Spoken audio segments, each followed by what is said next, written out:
Hallo zusammen und herzlich willkommen zu unserem Deutschkurs. Nima deganimni tushunmadingiz-a? Hozir men nemis tilida sizlarga salom va bizning nemis tili kursimizga xush kelibsiz dedim. Demak, siz hozirgi gapimni tushunmagan bo'lsangiz, siz nemis tilini bilmaysiz va hozirgi kursimiz aynan siz uchun.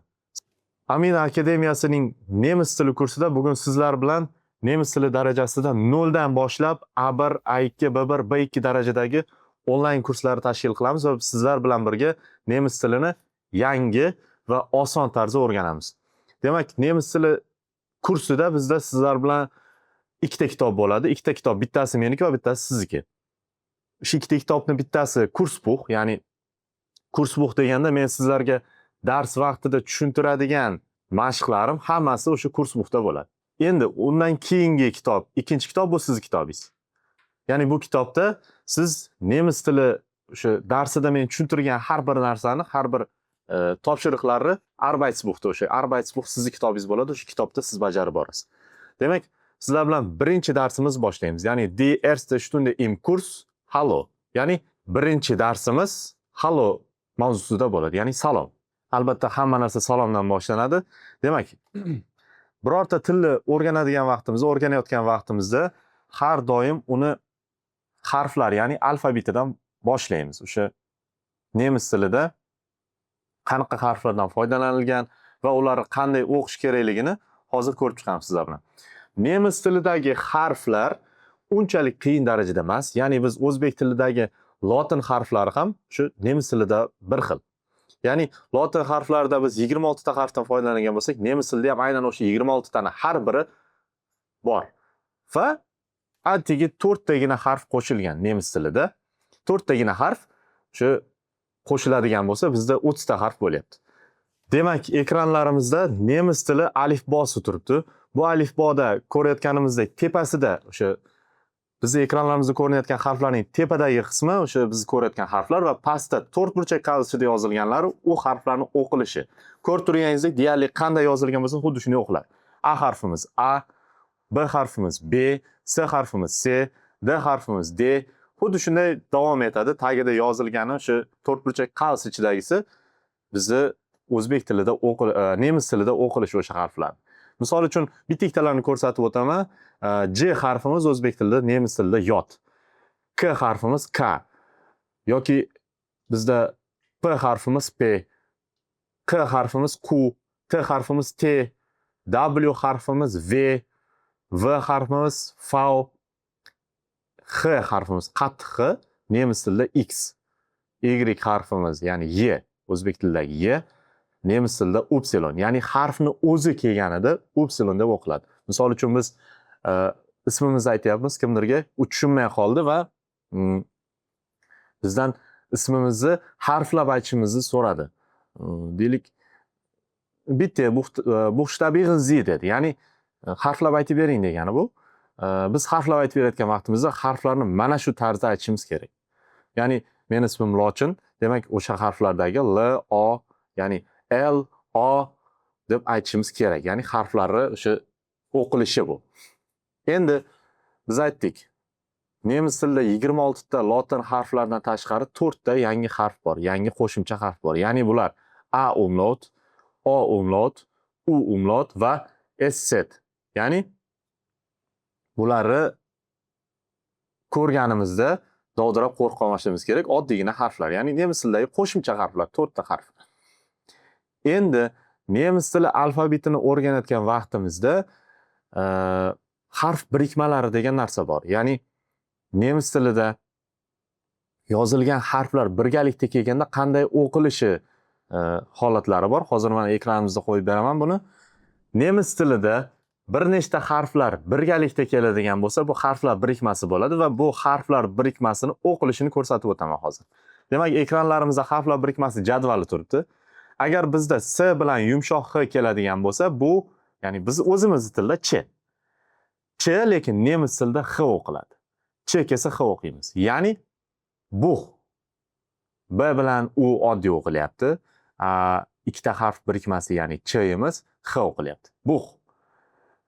Ingliz tilini biladiganlar buni batch deb o'qishi mumkin. Bu xato. Nemis tilida buh. yoki yonida turibdi ich. Buch degani kitob, ich degani men. Buch, ich. Ya'ni harflar birikmasini o'qilishi. Endi sch ikkinchi harflar birikmamiz. Sch emas, sh o'qiladi. Ya'ni xuddi o'zimizdek h yoniga s qo'yadigan bo'lsak, sh o'qilgandek, sch emas, sh o'qiladi. Ya'ni shule. Shule. Sch emas, sh o'qilyapti. U bilan l elar oddiy o'qilyapti. Ya'ni shule. Maktab degan ma'noda. Keyingi harfimiz bilan i. Bilan i birgalikda kelganda, harflar birikmasi va birgalikda kelganda ay o'qiladi. Ya'ni mein yoki kein yoki klein xuddi shunday. Mein degani bu men yoki mening, klein degani kichkina degan ma'noda. Ya'ni hozircha bizga o'qilish kerak bu so'zlarni. Mein, klein. Ya'ni bilan i kelsa ay o'qiladi. Endi xuddi shuni teskarisi. Nemis tilini yangi o'rganayotgan o'quvchilar buni adashtirib qo'ymasligi kerak. Ingliz tilida bilan i almashib kelsa, bu unchalik katta farq qilmasligi mumkin, lekin nemis tilida farq qiladi. Birinchi, keyin i kelsa ay, i birinchi, keyin kelsa i. I'ni o'zi o'qiladi, faqat ozgina cho'zib o'qiladi, ya'ni i. Misol uchun liebe, ya'ni i bilan kelyapti, liebe yoki sieben, sieben o'qilish shunday. Endi bilan u yoki a umlaut bilan u kelsa o'y o'qiladi. A umlautimizni o'zi o'qiladi, lekin bilan u kelsa, ya'ni shu harflar birikmasi birgalikda kelsa o'y o'qiladi. Bu degani misol sifatida Freund, ya'ni do'st. Freund o'qilishi o'sha do'st deganda o'y o'qilyapti. Bilan u. Freund. Ya'ni e'tibor bering, r-ni men r demayapman, Freund demayapman. R harfini tomoq bilan aytyapman. Ya'ni bizdagi oddiy g ga o'xshab aytiladi. Freund. Nemislar talaffuzi shunaqa. Endi keyingisi Häuser. Häuser. Ya'ni umlaut bilan u kelyapti, o'y o'qilyapti. Keyingi harflar birikmasimiz bizda s bilan p. So'z boshida kelsa bu faqat s bilan p. So'z boshida keladigan bo'lsa shp o'qiladi. Ya'ni biz o'zimizdagi sport nemis tilida sport o'qiladi. Sport. Ya'ni s bilan p. Keyingi harfimiz s bilan t. Ya'ni s bilan t ham xuddi shunday. So'z boshida keladigan bo'lsa sht o'qiladi. Ya'ni sht. Misol sifatida so'zimiz shtat. Shtat, ya'ni sh bilan t harf so'z boshida kelyapti. Bu shahar degani shtat. Endi q bilan u. Q bilan u kv o'qiladi. Kv, ya'ni kvelle. Bizda qelle deb yozilgan, lekin biz nemis tilida buni kvelle deb o'qiymiz. Keyingi harflar birikmamiz ph. Ph'imiz bizda f o'qiladi. F, ya'ni filosofiya. Filosofiya bizda yozilgan shu ph kelyapti birgalikda va so'zi orasida ham yana ph kelyapti. E'tibor bergan bo'lsangiz, oxirida so'zi oxirida. So'zi oxirida i bilan ham kelyapti va bu oddiy i o'qilyapti. Filosofiya. P bilan h, ya'ni f. T bilan h endi. T bilan h keladigan bo'lsa, h ga e'tibor bermaymiz xolos. T ni o'zi. Ya'ni teatr. Teatr. Lekin yozilishida th yozilishi kerak. Keyingi so'zimiz bizda oddiy z. Oddiy zimiz bizda nemis tilida z deb o'qilmaydi, lekin c deb o'qiladi. Xuddi rus tilidagi c harfi kabi. tc desak chiqadi. Misol uchun Zeit. Bu degani vaqt. Zeit. Biz bilamiz, boyagi tepada ko'rib chiqqandik, bilan i bizda ay o'qilayotgan edi, demak Zeit. Keyingi harfimiz s. S'imiz z o'qiladi. Ya'ni misol uchun zonne, ya'ni quyosh. Bu degani s harfimiz so'z boshida kelsa z o'qiladi. Zonne. Ya'ni quyosh degani bu. Keyingi so'zimiz v. V harfimiz ba'zida f, ba'zida v keladi. Endi so'zlarga bog'liq. Misol uchun vater yozilgan, buni o'zbekcha o'qiydigan bo'lsak vater, lekin nemischada fater, ya'ni ota degani, Vater. Undan keyin vaze kelgan va biz buni vaze deb o'qiymiz. Demak, so'zlarga bog'liq. Buni nemis tilida so'zlar o'rganayotgan vaqtda, uni eshitib tushunayotgan vaqtimizda o'zi bu qobiliyat shakllanadi bizda. Qaysi holatda v o'qilishi, qaysi holatda f o'qilishi, buni bizda qobiliyat shakllanib o'zimiz tushunib qolamiz buni. Bu ho'g'in vaqtida, ya'ni eshitish vaqtida anglanadigan narsalar. Keyingisi w, ya'ni v. Bizda nemis tilida w'miz bu aytdik v. Endi v'imiz bizda so'zda kelyapti Wasser, ya'ni Wasser. Bu degani suv. Endi e'tibor beramiz, boya s harfimiz so'z boshida kelganda zonne o'qilgan edi, lekin bu yoqqa kelib Wasser o'qilyapti. Bu degani agar bu ham s ham boyagi v day har xil holatlarda o'qilishi mumkin. Bu ham so'zlardan kelib chiqqan holatda tushunib o'rganiladi. Endi keyingi, demak, harflarimiz bilan to'liq tanishib chiqdik. Bitta-ikkita joylari bor, o'shalarni ko'rib o'tamiz va keyin mashqlarga o'tsak bo'ladi. Endi kitobimizni ochib olamiz. Hozir A1 Kursbuch alfabetni o'rganib chiqdik. Alfabetda bitta harfni aytib o'tishim kerak. Bizda yumshoq h-imiz bor. Yumshoq h so'zlar orasida, ya'ni so'zlarni boshida kelgan vaqtda h o'qiladi. Misol uchun mana bu yerda heißen fe'limiz turibdi. Heißenda mana hozir. Demak, bizda heißen fe'limiz turibdi. Heißenda h-imiz harf so'z boshida kelyapti. Undan keyin e bilan i ay o'qilyapti. Mana bu b ga o'xshagan so'z boyagi sz. Bu ikkita s degani xuddi ikkita s. Heißen deyishimiz kerak. Demak, so'zlar orasida keladigan bo'lsa ham o'sha sz-imiz s o'qiladi, ikkita s. Heißen. Endi biz o'rganishimiz kerak bo'lgan narsa h harfimiz, yumshoq h. Agar mabodo yumshoq h harfimiz so'zni orasida kelib, o'sha so'zni orasida undan oldin unli harf keladigan bo'lsa, bizda u o'qilmay ketadi o'sha yumshoq h-imiz. Misol uchun mana bu so'z. Agar biz buni o'zbekchada o'qiydigan bo'lsak, zehen deb o'qiymiz. Lekin nemis tilida bu zeyn deb o'qiladi. Xo'p, qani so'zimiz bizda? Endi mashqlarga o'tamiz. Nemis til kitobida birinchi mashqimiz bizda o'sha tanishuv mashqi, ya'ni mashqqa hallo deb nom berilgan. Biz buni ishlab bajarib tarjima qilib ko'ramiz. Demak, wer sagt was deyapti. Bu degani kim nima dedi. Ya'ni nemis tili grammatikasi, so'zlar, gap tuzilishi, bular haqida sal keyinroq gaplashamiz. Lekin hozircha wer sagt was degani bu kim nima dedi. Sehen Sie das Bild an, hören Sie und verbinden Sie. Ya'ni rasmlarga qarang, eshiting va to'g'rilang degan ma'noda kelyapti. Endi keyingisi e'tibor beradigan bo'lsak, bizda ikkita odam rasmi turibdi va wer sagt was degani kim nima dedi. Mana shu narsani to'g'rilashimiz kerak. Nemis tili so'zlari turibdi. Endi har qanday til o'rganganda birinchi tanishuv o'rganadi. Bizda tanishuv ma'nosida kimdir bilan tanishayotgan bo'lsak, birinchi o'rinda sen kimsan degan savolni bera olishimiz kerak.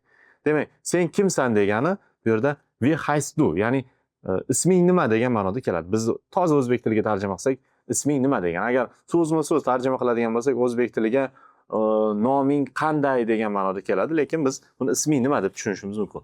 Wie heißt du?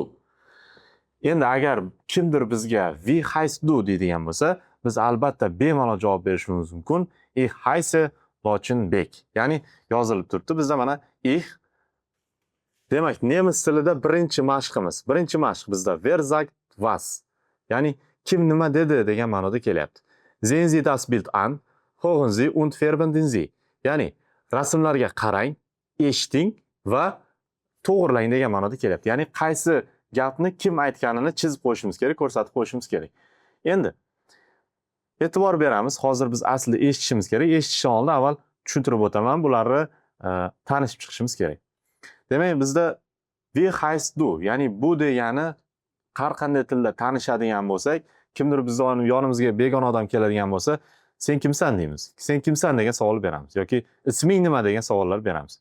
Xuddi shunda bu yerda wie heißt du, ya'ni bu degani isming nima degani. Agar kimdir bizga, ya'ni siz menga wie heißt du degan savol beradigan bo'lsak, men albatta javob berishim mumkin. Ich heiße Lochinbek. Ya'ni mening ismim Lochinbek. Ich heiße aytishingiz mumkin ismingizni.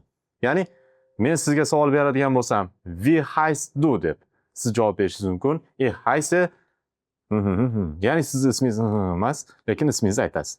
Demak, agar men sizga wie heißt du deb savol bersam, siz ismingizni aytsangiz va men ismimni so'ramoqchi bo'lsangiz, menga aynan yana wie heißt du degan savol berishingiz kerak emas va siz boshqacharoq aytishingiz mumkin. Bu degani 3-qatorda turibdi. Bizda mana 3-qatorda und wer bist du?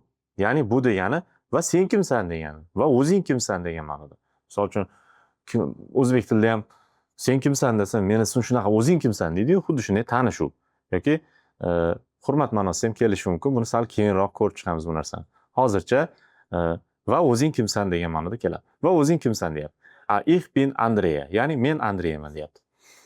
Albatta siz bilan agar tanishadigan bo'lsak, wie heißt du deyman. Siz ich heiße va und wer bist du degan savolingizga men ich heiße Lochinbek deyman. Demak, bu tanishuv edi. Endi siz bilan hozir nemis tilida o'sha aynan mana shu so'zlarni eshitishimiz va qaysi birini kim aytganini topishimiz kerak, chizib qo'yishimiz kerak kitobimizga. Demak, hozir ovozni qo'yaman, eshitamiz va to'g'rilaymiz. Lektion 1. Aufgabe 1a. Lektion 1. Aufgabe 1a. Guten Tag. Guten Tag. Oh, guten Tag. Hallo. Hallo. Oui. Heißet du? Ah. Wie heißt du? Ja. Wie heißt du? Ich bin Andrea. Ah, du heißt Andrea? Ja. Andrea. A. N. D. R. E. A. Und wer bist du? Ich heiße Miriam. Wie bitte? Miriam. Ah. Miriam.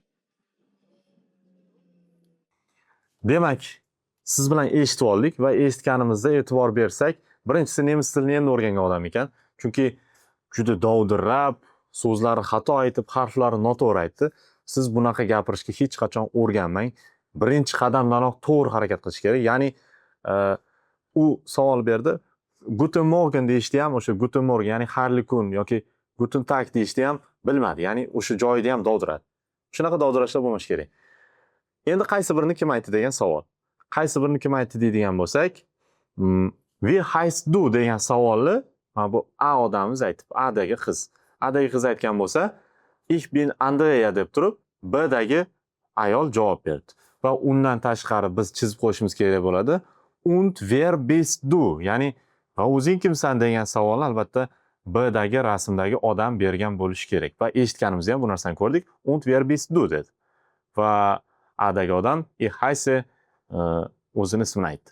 Demak, chizib to'g'rilab qo'yamiz. Bu mashqlarni eshitib ko'rdik. Endi birinchi mashqning B qismida biz siz bilan o'yin o'ynashimiz kerak. Ya'ni bu o'yinda siz bilan tanishishimiz kerak. Onlayn dars bo'lgani bilan, lekin men bilan bemalol gaplashishingiz mumkin. Onlayn holatda ham gaplashib, darsni tashkillashtirsak bo'ladi. Demak, kitobga e'tibor beradigan bo'lsak, dumaloq shakldagi belgilangan so'z men, to'rt burchakdagi esa siz. Demak, men boshladim. Siz bilan shprexni qilishimiz kerak, ya'ni gaplashishimiz kerak. Demak, sizga savol beryapman va siz unga javob berishingiz kerak. Hallo, ich bin Lochinbek und wie heißt du? Albatta javobingiz hallo, ich heiße, o'zingizni aytishingiz mumkin. Demak, siz bilan gaplashib oldik, tanishib oldik, ismingiz o'sha o'zingiz aytgan ismingiz bo'ldi. Demak, bu mashqimiz tugadi. Ya'ni biz siz bilan tanishib oldik. Birinchi o'sha darsimizdagi tanishuv mashqi tugadi. Endi ikkinchi mashqlarda bizda ikkinchi mashq xuddi shuni yana o'shanga o'xshash mashq. Wie heißt du? Ya'ni isming nima degan ma'noda. hören Sie noch einmal und ergänzen Sie. Ya'ni yana bir marta eshitishimiz kerak ekan va uni belgilab chiqishimiz kerak. Va bu zvukni sizga Telegram orqali tashlab beraman. Bu mashqni o'zingiz mustaqil bajarasiz. Ya'ni bizda wie heißt du?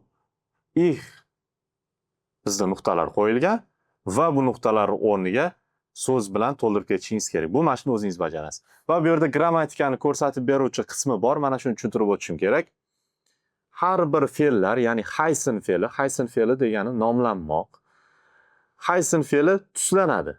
Ya'ni olmoshlar bilan kelganda tuslanadi. Ya'ni hozir bizda ikkita olmoshni o'rganyapmiz. Ich va du'ni. Ya'ni chunki und du degan savolni berdik yoki und wer bist du degan savolni berdik. Ich bo'lsa men, du bo'lsa sen. Ya'ni ich heiße degani bu tuslanadi. Ya'ni xuddi qanday tushuntirsam bo'ladi buni. Bu bo'lmoq. O'zbek tilida ham fe'llarda bo'l bu yerda asosiy qismi, moq esa qo'shimcha. Nemis tilida ham xuddi shunday. Heißen bo'lsa, heiß bu yerda asosiy qismi, en bu yerda qo'shimcha. Sein fe'li lekin sein fe'li bizda bo'lmoq fe'li bo'ladi. Bu ko'rinishda tuslanmaydi. Ya'ni ich bin, du bist degan ko'rinishda tuslanadi. Endi ich heiße Lochinbek yoki ich bin Lochinbek deyishim ham mumkin. Yoki du bist misol uchun Samandar yoki du heißt Samandar deyishim ham mumkin. Bu ko'rinishda keladi. Fe'llarimiz o'sha tuslanadi. Demak, bu grammatikani kichkina qismi hozircha boshlanishiga. Demak, ikkinchi mashqimizni S qismida yana bizda topshiriq kelyapti. Hören Sie, machen Sie dann einen Kurzspaziergang und fragen Sie 3 Personen, notieren Sie die Vornamen und die Familiennamen.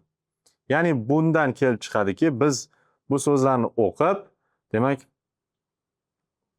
oilasidagi, oila a'zolaridagi ismlarini topib chiqishimiz kerak ekan. Ismini va familiyasini ajratib chiqishimiz kerak. Demak, hallo, ich heiße David. David Ramos deyapti. Hallo, ich heiße David Ramos. Bu degani uning ismi David, deylik, familiyasi Ramos ekan. Bu shuni ajratib chiqishimiz kerak. Hallo, ich heiße David deyapti. Undan keyin Entschuldigung, wie bitte deyapti. Bu degani kechirasiz, tushunmadim degani. Ya'ni biz deylik Germaniyaga borib kimdir bilan tanishyapmiz. Hallo, ich heiße Lochinbek desam, o'zbekcha ism tushunmasligi mumkin. Va ular Entschuldigung, wie bitte degan savol beradi. Ya'ni kechirasiz, tushunmadim deyapti. U yana qaytarib aytyapti. David Ramos. Ismim shunaqa deyapti. David Ramos. Keyin u o'sha ismini harflab aytyapti.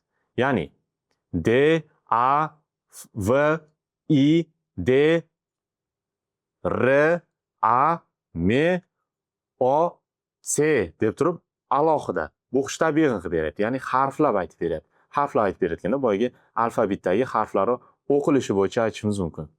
Va undan keyin tanishayotgan odam albatta tushundi, uni ozgina jahli chiqqanini ham sezdi va danke dedi. Ya'ni rahmat. Danke degani bu yerda rahmat. Und wer bist du deyapti. Und wer bist du boyagi siz bilan o'rgandik va o'zing kimsan degan. Va keyingi qismda u o'zini boshqacha tanishtiryapti. Ya'ni biz boya men Lochinbekman yoki mening ismim mening nomim Lochinbek degan holatda aytishimiz mumkin edi. Endi keyingi holat mein Name ist Lochinbek bizda kelyapti. O'sha mein Name ist misol uchun faqat Lochinbek emas, Samandar bo'lishi mumkin yoki siz ismingiz bo'lishi mumkin. Mein Name ist deylik Samandar. Endi ingliz tili bilan adashtirib noto'g'ri o'qimaslik kerak buni. Xuddi shunday o'qiladi. Mein Name ist ismingiz. Mein name is emas. Mein Name ist. Endi bitta joyini aytib o'tib ketaman. Nemis tilida otlar har doim bosh harfda yoziladi. Men bu holatni ko'rib, nemis tili kitobi xato ekan deb xulosa chiqarmang. Demak, otlar bosh harfda yoziladi. Shuning uchun name so'zi gapni o'rtasiga kelgan bo'lsa ham bosh harfda yozilgan. Mein Name ist va ismini aytadi. Demak, shu ovozli anaqamizni eshitib ko'ramiz va biz nemis tilini haqiqiy talaffuzini ko'rishimiz mumkin bu bilan.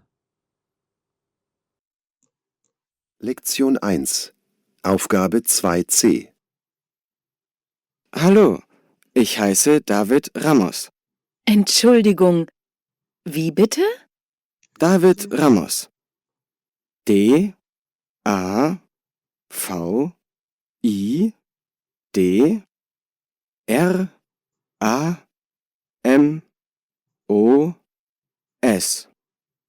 Danke.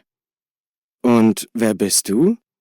Mein Name ist Magdalena. Magdalena Beranek.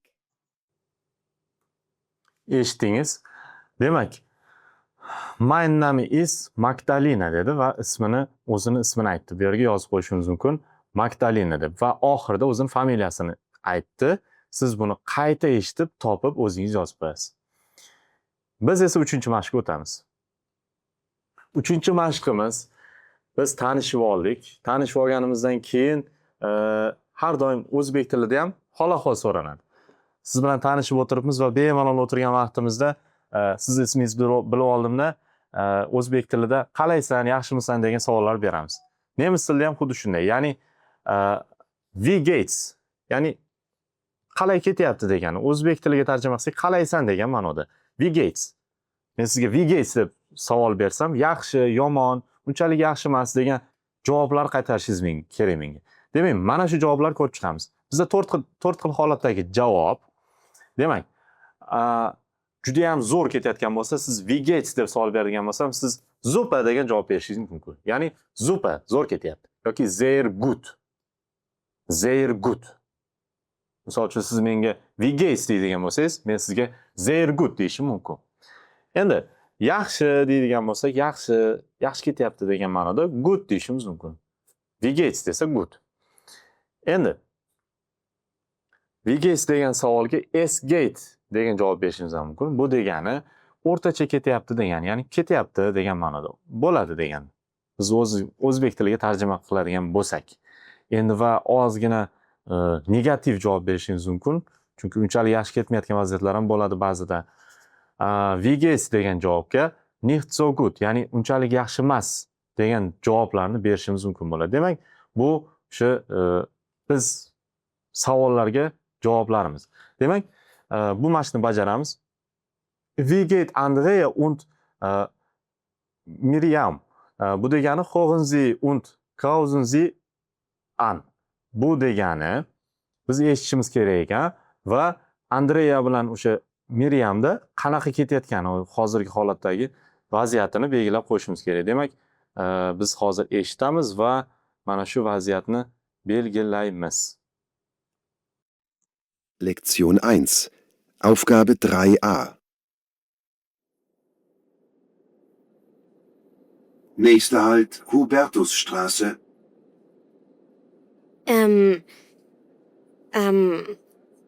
Andrea, Ja, wie geht's dir? super. Danke. Und wie geht's dir, Miriam? Auch sehr gut. Danke. Schön.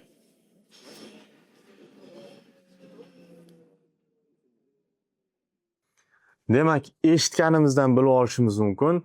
Andreada ham, Miriamda ham ikkalasida ham zo'r ketyapti ekan. Bittasi super dedi, bittasi sehr gut degan javoblarni berdi. Bu degani ikkalasi ham yaxshi ketyapti va biz bu javoblarni yodlab tushunib olishimiz kerak. Endi keyingi 3-mashqni B qismida wie geht's dir deyapti. Wie geht's dir? Sprechen Sie mit Ihrer Partnerin oder Partner yoki sherigingiz bilan xullas gaplashing deyapti va sizni sheringiz men bo'laman, siz esa meni sherigim bo'lasiz. Demak, gaplashamiz. Men sizga savol berdim. Wie geht's dir? Wie geht's dir? Siz javob berishingiz kerak. 4 burchakdagi, ya'ni super und dir. Bu degani zo'r, sendachi degani. Auch super. Menda ham yaxshi degani. Auch super degani auch bu yerda ham degan ma'noda keladi. Menda ham zo'r. Yoki negativ ma'noda bo'lishi mumkin. Wie geht's dir degan savol beradigan bo'lsam, es geht und dir deyapti. Ketyapti, sendachi degani. Men sizga gut, danke degan javoblar berishim mumkin. Bu ham o'sha 3-mashqimizning B qismida o'sha sprechen. Buni albatta o'zingiz qayta-qayta takrorlab, bir safar dumaloq shakldagi odam, ikkinchi safarda to'rtburchak shakldagi odam o'rnida bo'lib, mashq qilib ko'rishingiz kerak. Va bizda endi darsimizning oxirgi qismida har doim yangi so'zlar keladi. Demak, yangi so'zlarni ko'rib chiqishimiz kerak. Bizda hallo, salom degani, guten tag, bu degani xayrli kun. Kunni istalgan vaqtida siz qanaqadir tanishingizni ko'rib qoldingiz va unga guten tag deb salom berishingiz mumkin. Guten morgen. Ikkita rasmga e'tibor beradigan bo'lsak, ikkita nemis deylik, bakalda kofeni ko'tarib olgan vaqtda ertalab nemislar kofe ichishni yaxshi ko'radi. Ertalab kofeni ichib, guten morgen deyapti. Ya'ni xayrli tong degani. Ertalabdan kofe ichayotgan holatda guten morgen deyapti. Endi e'tibor bergan bo'lsak, ikkita nemis restoranda o'tiribdi va ular bir-biriga guten abend deyapti. Ya'ni o'sha kechki holatda biz guten abend deyishimiz mumkin. Bu holatda biz salomlashishni o'sha kechki holati. Endi xayrli tun tilash, o'sha bitta nemis o'zini qizigami xayrli tun tilayapti rasmda. Guten Nacht, ya'ni xayrli tun. Kimdir xayrlashyapti keyingi rasmda. Choose, ya'ni xayr degani. Va keyingisida ikkita hamkor bir-biri bilan xayrlashyapti. Bu ham ikkinchi holat. Auf Wiedersehen, ya'ni yana ko'rishguncha degan tarjimasi. Auf Wiedersehen. Yana ko'rishguncha. Demak, bizda yangi so'zlar mana shular. Endi keyingi mashqlar qolyapti. Bular siz uchun. Demak, keyingi darsimizgacha siz 4-chi, 5-chi, 6-chi, 7-chi mashqlarni va oxirida 8-chi mashqni bajarib kelishingiz kerak. Bu holatda sizga o'sha kitoblar tashlab beriladi va bu kitoblarni ko'rib, eshitadigan joylar bor. Eshitib, mashqlarni bajarib kelishingiz kerak bo'ladi. Demak, sizga topshiriq bo'ladi. O'z kitobingiz Arbeitsbuchdagi birinchi mavzudagi har bir mashqlarni bajarish va undan tashqari Kursbuchdagini ham bajarib kelasiz. Demak, sizga topshiriqlar berildi. Mana shu topshiriqlarni bizni onlayn darsimizdagi yordamchi o'qituvchilarga albatta topshirasiz. Bu holat albatta tekshiriladi. Siz topshiriqlarni bajarib ularga topshirasiz, ular sizni tekshirib baholaydi. Ya'ni to'g'ri yoki noto'g'riligini, xatongiz bo'lsa to'g'rilaydi. Agar hammasi zo'r bo'lsa, zupa degan emotsiyani, o'sha zupa degan javobni sizga berishi mumkin yoki sehr gut deyishi ham mumkin. Bu holatda siz nemis tilini oson o'rganayotganingizni his qilishingiz mumkin. Demak, bugungi darsimiz shular. Keyingi darsda ko'rishguncha.